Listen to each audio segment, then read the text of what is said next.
MIN 뉴스입니다. 미국과 이스라엘은 이란이 핵무기를 개발한다며 선제 공격을 감행했다.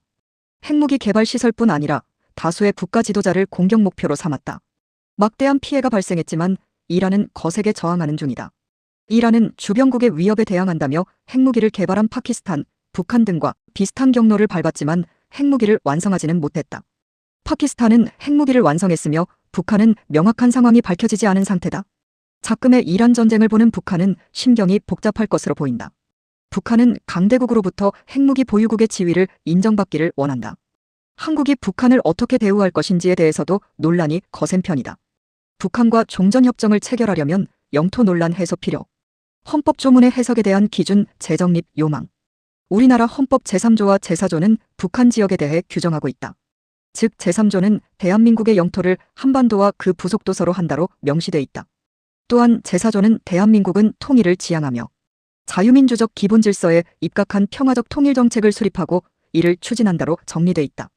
헌법에 북한을 미수복 영토로 본다고 북한 정부를 인정하지 않기도 어렵다. 남한과 북한은 1991년 유엔에 동시 가입하며 서로 국가로 인정한 셈이다. 북한과 휴전협정을 종전협정으로 변경하려면 영토에 대한 논란을 해소해야 한다. 특히 보수주의자들은 북한을 미수복 영토로 흡수할 대상이라는 주장을 굽히지 않는다. 반면에 진보주의자들은 북한을 국가로 인정하고 협력하는 것이 현실적이라고 강조한다. 한국 정부는 북한의 통일을 대비해 이북5도위원회를 운영한다.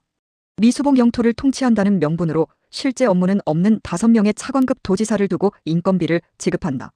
명예시장, 명예군수, 명예읍장, 명예면장 등을 임명하고 수당도 지급하고 있다.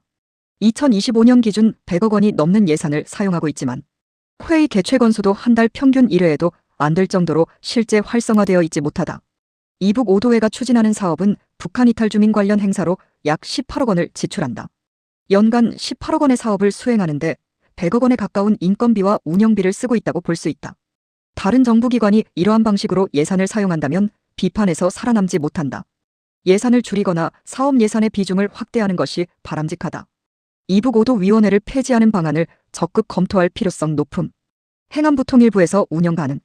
북한이 헌법상 미수복 영토이기는 하지만 사실상 두 개의 국가로 운영되고 있는 한반도에서 한쪽이 다른 쪽의 행정구역의 수장을 임명하고 운영하는 것은 바람직하지 않다.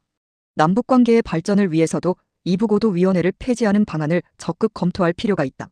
만약 폐지 자체가 어렵다면 위원회를 유지하되 도지사, 명예시장 등의 인건비와 수당은 전액 삭감하는 것도 하나의 방법이다.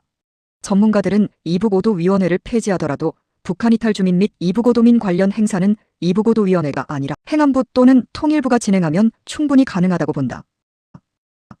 오늘도 즐겁고 행복한 하루 보내시기 바라며 구독과 좋아요 부탁드립니다.